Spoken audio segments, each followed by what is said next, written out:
असां ॿिए तिमुथियुस जो पत्र इहो हिन ॾींहंनि में ॾिसी रहिया आहियूं त अचो असां ॿिए तिमुथियुस जो 4 अध्याय ऐं 4 वचन पढ़ी करे शुरूआत कयूं। ऐं पंहिंजा कन सच खां फेरे करे कथा आखाणियुनि ते लॻाईंदा, माण्हुनि खे कुझु अनूठो खपे, उहो कुझु जेको हुननि खे मनोरंजित कंदो। हिकिड़े प्रचारक हिकिड़े परदेस में हूंदड़ कलीसिया जे बारे में चयईं, मूंखे इहा जाइ वणंदी आहे, पर हिते रुचीअ जी ॻाल्हि इहा आहे त अगरि मां प्रगटीकरण जी किताब मां सेखारियां त कलीसिया जा सभी सदस्य उपस्थित थींदा आहिनि, पर अगरि मां रोम खे लिखियल ख़त मां सेखारियां त असल में सॼी कलीसिया उपस्थित ई न थींदी आहे। असांखे हिते हेड़ा बि माण्हू मिलंदा जेके प्रचारक जे पुठियों इहो ॼाणण लाइ भॼंदा त प्रगटीकरण जी किताब में ॿुधायल घोड़े जी पुछ में घणा वार हुया। हुतो जे प्रचारक हिन प्रचारक खे चयईं, भाउर, तूं पंहिंजे सेवकाई जे कम में भी ॾिसंदे त माण्हू मसीह में हेतिरी रुचि कोन रखंदा आहिनि जेतिरी उहे मसीह विरोधीअ में रुचि रखंदा आहिनि। घणनि ई माण्हुनि जा खुजलाईंदड़ कन हूंदा आहिनि, हुननि खे अजीब भयानक ऐं अनूठी ॻाल्हियूं ॿुधण वणंदियूं आहिनि। हुननि खे मनोरंजन खपे ऐं उहे परमेश्वर जो वचन ॿुधण नथा चाहिनि। घणनि ई खे रेडियो जे प्रोग्राम में ईंदड़ आवाज़ कोन वणंदी आहे ऐं जेको वचन मां ॿुधायो वञे थो उहो बि कोन वणंदो आहे। पर इहे साॻा ई माण्हू जॾहिं परमेश्वर जो ॿुधायल वचन अञा वधीक ॿुधण लॻा त हुननि सम्झो त परमेश्वर जो वचन हुननि लाइ सुठो हुयो। अॼु बि घणा ई इहो प्रोग्राम कोन ॿुधंदा आहिनि छो त हुननि खे परमेश्वर जो वचन कोन खपे, हुननि खे छरो मनोरंजन खपे। ॿिए तिमुथियुस जो 4 अध्याय ऐं 5 वचन हाणे पढ़ंदासीं। पर तूं सभु ॻाल्हियुनि में सावधान रहो, दुख खण, ख़ुशख़बरीअ जे प्रचार जो कमु कर ऐं पंहिंजी सेवा खे पूरो कर। अॼु जे ख़ुशख़बरी ॿुधाइण वारे माण्हूअ जो कमु हुननि ॾींहंनि जे ख़ुशख़बरी ॿुधाइण वारनि जहिड़ो कोन हुयो। हुननि ॾींहंनि में उहे सफ़र कंदड़ शिक्षक हुया, उहे हिकु जाइ खां ॿिए जाइ वञी सेवकाई कंदा हुया। पौलुस भी हिकिड़े नमूने जो सुवार्थिक हुयो। हाणे उहो तिमुथियुस खे हिकिड़े सुवार्थिक यानी ख़ुशख़बरी ॿुधाइण वारे जो कमु करण लाइ चवे थो। उहो ई साॻियो कमु जेको तिमुथियुस पौलुस सां गॾु हूंदे कंदो हुयो। दुख खण। पौलुस तिमुथियुस खे पहिरियों ई सावधान करे छॾियो हुयईं त आख़िरी ॾींहंनि में परमेश्वर जे वचन जो प्रचार कंदे वक़्तु हुनखे मुश्किलुनि जो सामनो करणो पवंदो, दुख सहणा पवंदा। हाणे असां शास्त्र जे हिकिड़े महान हिसे ते अची पहुता आहियूं। पौलुस हिते पंहिंजो समाधि लेख लिखियो आहे। हलो त 6 खां 8 वचन ताईं पढ़ूं। ॿिए तिमुथियुस जो 4 अध्याय 6 खां 8 वचन। छो त हाणे मां अर्घ वांगुरु वहायो वञा थो ऐं मुंहिंजे कुछ जो वक़्तु अची पहुतो आहे।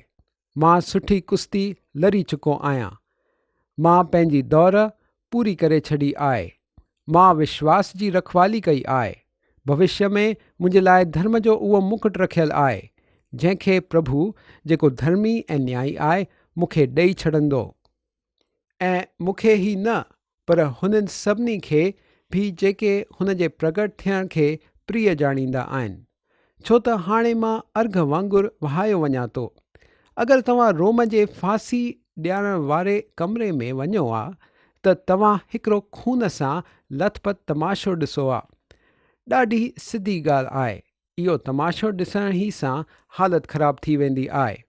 ऐं उहो बि पौलुस खे हुन मथो कटण जे यंत्र ते पंहिंजो मथो रखण, पोइ हिकिड़ो वॾो रोमी सिपाही अची हुन विशाल धार वारे वॾे छुरे या ब्लेड खे हुन मथो रखी छॾे ॾियण ताकी उहो सिधो हेठि पई मथे खे शरीर खां अलॻि करे ऐं मथे जो हिकिड़ी टोकरीअ में वञी पाइण ऐं शरीर जो ॿिए पासे ढिलो ऐं थरथराईंदे नमूने वञी पवणु। पर पौलुस चवे थो त अगरि तव्हां छरो इहो ई ॾिठो आहे त तव्हां कुझु वधीक कोन ॾिठो आहे। उहो चवे थो त असल में उहो यंत्र हिकिड़े अर्पण जी जाइ वांगुरु हुयो, जाते हुन जी ज़िंदगी हिकिड़े बलिदान वांगुरु अर्ग वांगुरु वहाई वञे पई। पौलुस इहे लफ़्ज़ पहिरियों बि फिलिपियुनि जे माण्हुनि खे लिखिया हुया जॾहिं उहो पहिरें दफ़ा गिरफ़्तार कयो वियो हुयो ऐं हुन सम्झो त मौत हुन जे नज़दीक हुई। फिलिपियुनि जे 2 अध्याय जे 17 वचन में हुन लिखियो हुयो, अगरि मूंखे तव्हां जे विश्वास रूपी बलिदान ऐं सेवा सां गॾु पंहिंजो खून बि वहाइणो पए त बि मां आनंदित आहियां ऐं तव्हां सभिनी सां गॾु आनंद कंदो आहियां। उहो चाहे पियो त हुन जो जीवन वहायो वञे। हाणे पंहिंजे ज़िंदगीअ जे अंत ते उहो चई पियो सघे त हुन जी ज़िंदगी हिकिड़े अर्ग वांगुरु वहाई वई। उहो अर्ग छा हुयो या उहो खून जो बलिदान छा हुयो? परमेश्वर इज़राइलियुनि खे हिन मामले में कोई बि ख़ासि आज्ञाऊं कोन ॾिनियूं हुयूं, पर झूने नियम जे निर्गम ऐं लेविय व्यवस्था जे किताब में हिन जे बारे में घड़ी घड़ी ज़िक्र कयो वियो हुयो। पीतल जी वेदीअ हेठों भाए ॿारी वेंदी हुई ऐं पोइ वेदीअ ते बलिदान अर्पण कयो वेंदो हुयो। पोइ हुन ॿरंदे बलिदान ते ॾाखरस वहायो वेंदो हुयो। पोइ उहो अर्ग धुओं बणिजी मथे वेंदो हुयो ऐं पोइ बाफ़ थी ग़ाइब थी वेंदो हुयो। पौलुस बि बिल्कुलु इहो ई चई रहियो आहे। मां पंहिंजी ज़िंदगी अर्ग वांगुरु मसीह जे बलिदान मथां वाहे छॾी आहे। इहो सभु कुझु मुंहिंजे लाइ कोन्हे पर हुन लाइ आहे। पौलुस जी ज़िंदगी ग़ाइब थी वेंदी ऐं छरो मसीही नज़र ईंदो। घणा ई मसीही विश्वासी पंहिंजो नालो ईटनि या पथरनि ते कटे लिखाईंदा आहिनि ताकी हुननि खे यादि रखियो वञे, पर पौलुस खे अहिड़ी ॻाल्हियुनि में बिल्कुलु दिलचस्पी न हुई। उहो चवे थो त हुन जी ज़िंदगी हिकिड़े अर्ग वांगुरु आहे ऐं पौलुस न पर मसीह आहे जंहिंखे ऊचो उथारियो वञिणो आहे। शास्त्र जो इहो हिसो ॾाढो ई धनवान आहे। पौलुस हिते पहिरियों पंहिंजी पृथ्वीअ ते जीअंदड़ ज़िंदगीअ खे ॾिसे थो, उहो ॿी मौत जी सज़ा भुगतण खां पहिरियों। पोइ उहो हुन अनंत जीवन जे तरफ़ ॾिसे थो। पृथ्वीअ जो जीवन ऐं अनंत जीवन असांजे लफ़्ज़नि में मौत हिन सां विभाजित कयो वियो आहे। पौलुस 3 ॻाल्हियुनि सां समाप्ति थो करे। मां सुठी कुश्ती लड़े चुकियो आहियां। उहो हिकिड़ो सुठो सिपाही रहियो आहे। हिकिड़ो युद्ध लड़णो हुयो ऐं जीत हासिल करणी हुई। हिते पंहिंजे जीवन जे अंत ते उहो चवे थो, मां पंहिंजे उद्धारकर्ता लाइ सिपाही रहियो आहियां। अज़ीज़ो, सभी विश्वासियुनि खे इहा जाइ वठणु खपे। युद्ध लड़णो आहे ऐं हर विश्वासीअ खे परमेश्वर जे वचन जो बचाव करे बाइबल जी महान असूलियतुनि ते बीहणो आहे। मां पंहिंजी दौड़ पूरी करे छॾी आहे। असांजो जीवन छरो हिकिड़ो युद्ध कोन्हे, हिकिड़ी दौड़ बि आहे। पौलुस हिकिड़ो अनुशासित खिलाड़ी हुयो जेको इनाम जीतण लाइ परिश्रम पियो करे। दौड़ जे वक़्तु पौलुस पंहिंजे शरीर खे नियंत्रण हेठों पियो रखे। उहो पंहिंजी मसीही ज़िंदगी अहिड़े नमूने जी रहियो हुयो त हुन जो अस्वीकार न कयो वञे। पहिरें कुरिन्थियो जे किताब जे 9 अध्याय जे 27 वचन में हुन लिखियईं, पर मां पंहिंजी देह खे मारंदो कुटंदो आहियां ऐं वश में आणींदो आहियां। वरी इब्रानियो जे 12 अध्याय जे 1 ऐं 2 वचन में हुन लिखियईं त अचो उहा दौड़ जंहिंमें असांखे भॼणो आहे, धीरज सां भॼो ऐं विश्वास जे कर्ता ऐं सिद्ध करण वारे ईशूअ जे तरफ़ ॾिसंदा रहो। हाणे पंहिंजे ज़िंदगीअ जे अंत ताईं उहो चई पियो सघे, मां पंहिंजी दौड़ पूरी करे छॾी आहे। हुन सभी आधारनि खे छुअईं। हुन उहो सभु पूरो कयईं जेको परमेश्वर हुन लाइ योजित कयो हुयो। मां विश्वास जी रखवाली कई आहे। जीवन परमेश्वर खां हिकिड़ो भरोसो हुयो ऐं उहो हिकिड़ो सुठो प्रबंधक हुयो। हुन विश्वास रखियो हुयो। हुननि महान असूलियतनि खां ऐं परमेश्वर जे वचन में ॾिनल सिद्धांतनि खां कॾहिं बि रुख कोन बदिलियो हुयो। इहे केतिरा विशाल कथन आहिनि। वरी मुड़ी करे 6 वचन में असां पढ़ूं था, मुंहिंजे कुछ जो वक़्तु अची पहुतो आहे। पौलुस पाण हिकिड़े अलॻि नमूने जे दर खां वञे पियो। जॾहिं मसीह पंहिंजी कलीसिया खे वठणु ईंदो, हुन वक़्त ते जीअंदड़ विश्वासी मौत जे दर खां कोन गुज़रंदा। पहिरें कुरिन्थियो जे 15 अध्याय जे 51 ऐं 52 वचन में लिखियलु आहे, असां सभु कोन सुम्हंदासीं पर बदिलजी वेंदासीं, ऐं इहो क्षण भर में फलक माणींदे ई थींदो। पौलुस जी मौत जे बारे में हिकिड़ी अलॻि ई धारणा आहे। उहो चवे थो, मुंहिंजे मौत जी सज़ा खे न ॾिसो त खून ॾिसी तव्हांजी हालत न ख़राबु थिए। मां हिकिड़े जहाज़ वांगुरु आहियां जेकी बंदरगाह सां ॿधी वई आहे। जॾहिं मौत ईंदी त मां असल में मसीह सां गॾु थियण लाइ निकिरंदुसि, जेको घणो ई बहितरु आहे।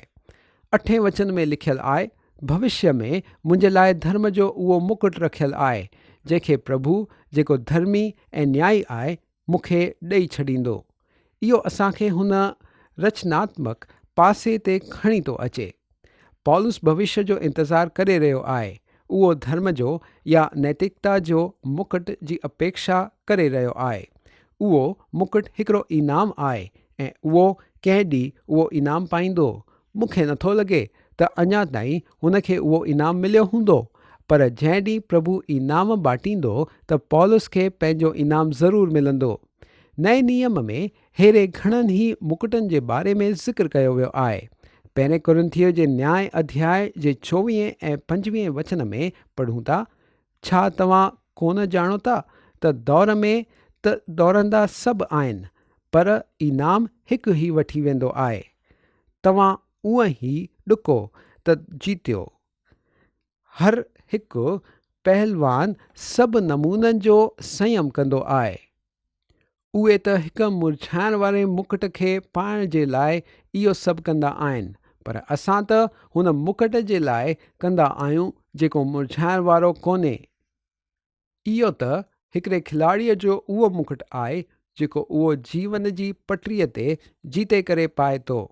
फिलिपियन जे 4 अध्याय जे 1 वचन में भी हिकिड़े मन जीतण वारे जे मुकुट जे बारे में ॿुधायो वियो आहे। मुंहिंजा प्रिय भाउर, जंहिंमें मुंहिंजो जी लॻियल रहंदो आहे, जेको मुंहिंजो आनंद ऐं मुकुट हुजे।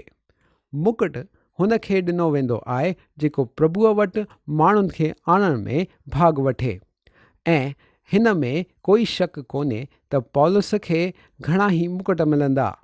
धर्म जो उहो मुकुट, इहो हिकिड़ो नैतिकता सां भरियल जीवन जीअण जो इनाम आहे, ऐं पौलुस खे इहो बि मिलंदो। हुननि सभिनीनि खे बि जेके हुन जे प्रगट थियण खे प्रिय ॼाणींदा आहिनि। इहो मसीह जे अचण जो तव्हां कहिड़ो सिद्धांत झले रहिया आहियो, हिन जे बारे में नथो ॻाल्हाए। सवाल इहो आहे त छा तव्हां हुन जे अचण खे प्रिय लेखींदा आहियो? हुन जे अचण ते प्रेम रखणु मतिलबु असांखे पहिरियों पाण मसीह ते प्रेम रखणु खपे। ओ मुंहिंजा दोस्त, छा तव्हांजो मसीह सां हिकु क़रीबी रिश्तो आहे? छा तव्हां कॾहिं हुन खे चयो आहे त तव्हां हुन सां प्यारु कंदा आहियो? मूंखे लॻे थो त पौलुस शायदि रोज़ ई मसीह खे चवंदो हूंदो त उहो हुन ते प्रेम कंदो आहे, छो त पहिरियों हुन मसीह सां नफ़रत कई हुई ऐं हुन ते अत्याचार कया हुया। जेके मसीह जे अचण खे प्रिय लेखींदा आहिनि, हुननि लाइ हिकिड़ो मुकुट रखियो वियो आहे।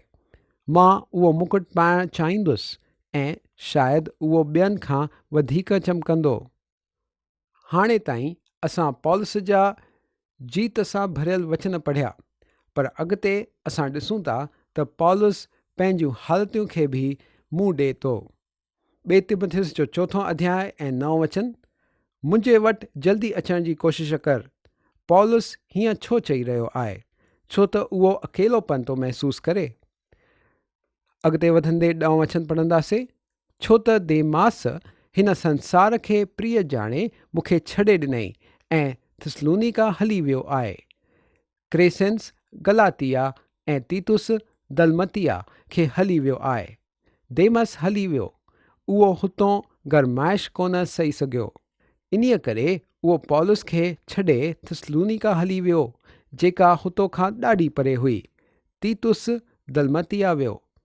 मूंखे लॻे थो हुननि पहिरें ॿिन्हिनि भाउरनि खे छॾे छॾो तीतुस खे ही पौलुस खे छॾे वञण जी सही वजह हूंदी। शायदि पौलुस ई हुनखे दलमतिया में सेवकाई लाइ मोकिलियो हूंदो।